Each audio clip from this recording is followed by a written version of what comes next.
Party నేతలకు tension అసలు తగ్గటమే లేదు.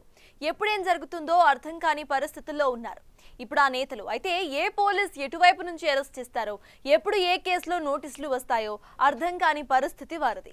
మొన్నటి వరకు అంతా సెట్ అయిపోయింది అనుకునే లోపే ప్రభుత్వ పెద్దలు వైసీపీ నేతలకు దిమ్మ తిరిగే షాక్ ఇచ్చారు. దీంతో కథ మళ్లీ మొదటికి వచ్చిందనే భావన మొదలైందట ఆ నేతల్లో.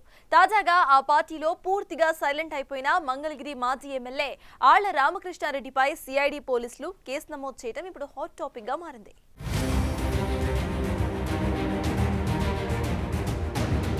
ఏపీ రాజకీయం ఎవరికీ అంతుపట్టకుండా తయారైంది. కక్ష సాధింపులు ఉండవంటున్న కూటమి ప్రభుత్వం పకడ్బందీ విచారణలు, పక్క ఆధారాలతో వైసీపీ నేతలు ఒక్కొక్కరిని కటకటాల పాలు చేస్తోంది. గన్నవరం మాజీ ఎమ్మెల్యే వైసీపీ నేత వల్లభనేని వంశీమోహన్ అరెస్టై జైల్లో మగ్గుతున్నారు. వరుసగా నమోదవుతున్న కేసుల్లో ఆయనకు బెయిల్ మంజూరవుతున్నా ఇంకా కేసులు పెండింగ్ లో ఉండడంతో ఆయన జైల్లోనే గడపాల్సి వస్తోంది. వల్లభనేని వంశీ బెజవాడ జైల్లో 95 రోజుల నుంచి రిమాండ్ ఖైదీగా ఉన్నారు. ఆరోగ్యం క్షీణించిందంటూ మధ్యలో 1-2 సార్లు జైలు నుంచి ఆసుపత్రికి కూడా వెళ్లొచ్చారు. తాజాగా శ్వాస తీసుకోవటంలో ఇబ్బందులు పడటంతో వంశీని జైలు అధికారులు హుటాహుటిన ఆసుపత్రికి తరలించారు. అక్కడ చికిత్స అనంతరం మళ్లీ జైలుకు తరలించారు. బూతుల పంచాంగంతో చెలరేగిన పోసాని కృష్ణమురళి బెయిల్ తర్వాత ఎక్కడున్నారో కూడా అడ్రస్ లేకుండా పోయారు.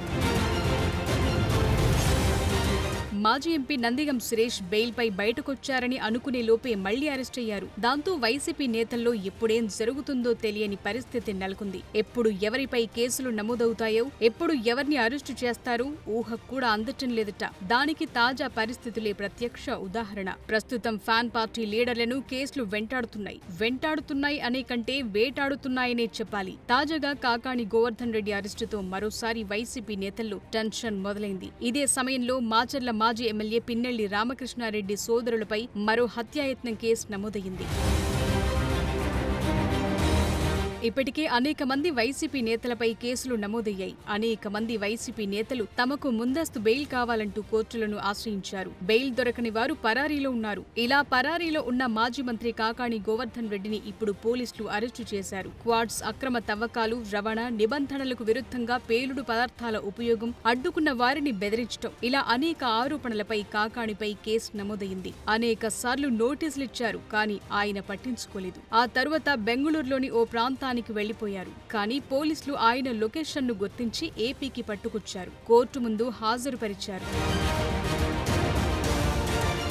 కాకాణిపై ఇవి మాత్రమే కాదు, పొదలకూరు పోలీస్ స్టేషన్లో అక్రమ మైనింగ్ కేసుతో పాటు SC/ST అట్రాసిటీ కేసు నమోదైంది. వెంకటాచలం పోలీస్ స్టేషన్లో ఎంపీ మాగుంట శ్రీనివాసులరెడ్డి సంతకం ఫోర్జరీ చేశారని ఓ కేసు, సోషల్ మీడియాలో అసత్య ప్రచారాలపై మరో కేసు నమోదు, ముతుకూరు పోలీస్ స్టేషన్లో 2 కేసులు, కావలిలో పోలీసులపై అసభ్య పదజాలంతో అవమానకరంగా మాట్లాడటంతో మరో కేసు, సోమిరెడ్డికి విదేశాల్లో 1000 కోట్లు ఉన్నట్లు నకిలీ పత్రాలు సృష్టించిన విషయంలో నెల్లూరు రూరల్ పోలీస్ స్టేషన్లో కేసు, ఇలా అనేక కేసులు కాకాణి పై నమోదవుతున్నాయి.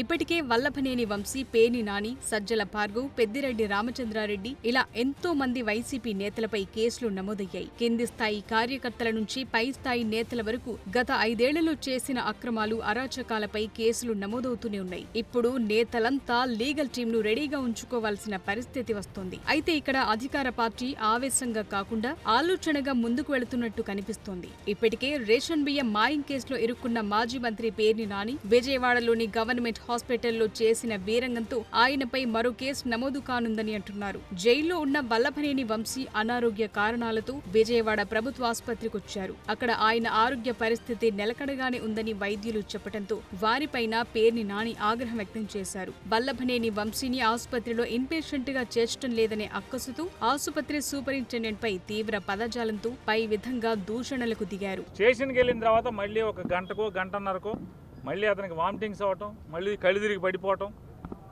మళ్ళీ గబగబా తీసుకుని విజయవాడ హాస్పిటల్కి తీసుకొచ్చారు. ఇక్కడ విజయవాడ హాస్పిటల్కి వస్తే విజయవాడ హాస్పిటల్లో ఇక్కడ సూపరింటెండెంట్ అనే ఒక వ్యక్తి ఉన్నాడు. అతను బాగా మత్తు వైద్యం బాగా చేస్తా అంట. మొత్తం హాస్పిటల్ అంతా కూడా మత్తుతో పొడిగబెట్టి ఉంచాడు. ఆ సూపరింటెండెంట్ ఉద్యోగం ఏంటయ్యా అంటే హాస్పిటల్ మేనేజ్మెంట్ అంటే లోకేష్కి చెంచాగిరి చేయటం, చంద్రబాబుకి చెంచాగిరి చేయటం, మొత్తం అందరి డాక్టర్ని, స్టాఫ్ని, క్యాజువాలిటీ డాక్టర్ని ఆయన క్యాజువాలిటీకి వచ్చేసి ఎవడు ఏ కాగితం రాయిబాకండి, అడ్మిట్ చేసుకోబాకండి, మీరెవరూ కూడా అతనికి పరీక్షలు రాయబాకండి అని చెప్పి వచ్చి ఇన్స్ట్రక్షన్స్ ఇస్తాడు. అంటే ఎంత నీచంగా, అంటే వైద్యాన్ని కూడా ఎంత నీచంగా దిగజారుస్తున్నారు.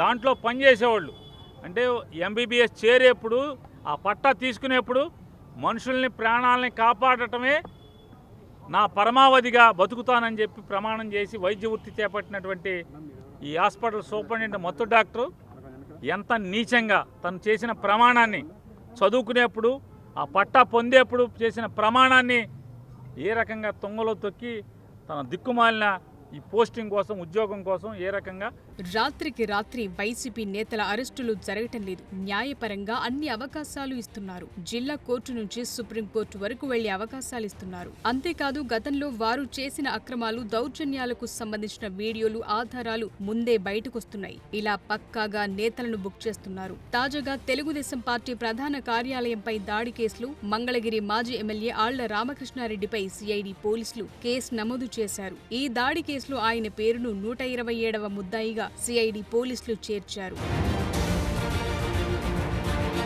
గత వైసీపీ ప్రభుత్వ హయాంలో అంటే 2021 అక్టోబర్ 19వ తేదీన మంగళగిరిలోని టీడీపీ ప్రధాన కార్యాలయంపై వైసీపీ మూకలు దాడికి తెగబడ్డాయి. అయితే కూటమి ప్రభుత్వం కొలువుదీరిన అనంతరం ఈ దాడి కేసును సిఐడికి అప్పగించింది. అయితే ఎమ్మెల్సీలు లేళ్ల అప్పిరెడ్డి, తలసిల రఘురాం, నాటి బాపట్ల ఎంపీ నందిగం సురేష్, విజయవాడ తూర్పు వైసీపీ ఇన్ఛార్జి దేవినేని అవినాష్ ఆధ్వర్యంలోని వైసీపీ ముఖ్య నేతల ఆదేశాలతో ఈ దాడికి పథక రచన జరిగినట్లు సమాచారం. వందలాది మంది వైసీపీ నాయకులతో పాటు రౌడీ షీటర్లు, పలువురు మహిళలు ఈ దాడిలో పాల్గొన్నారు. టీడీపీ కార్యాలయం ప్రధాన గేట్ను కూల్చి లోపలికి ప్రవేశించిన అల్లరి మూకలు కార్యాలయ సిబ్బందిపై విచక్షణ రహితంగా దాడి చేసి హత్యాయత్నం చేశారని అభియోగాలు నమోదయ్యాయి.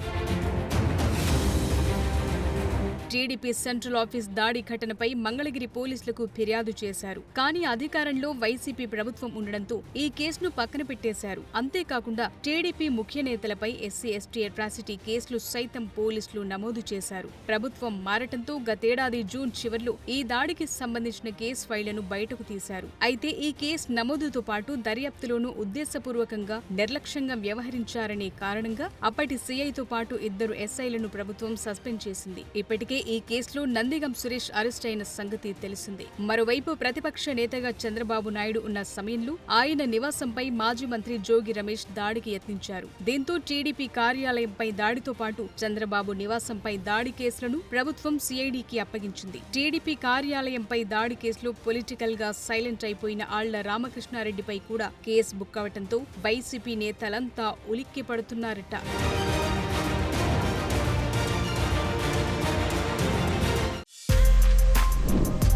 For more videos like this, subscribe Big TV channel.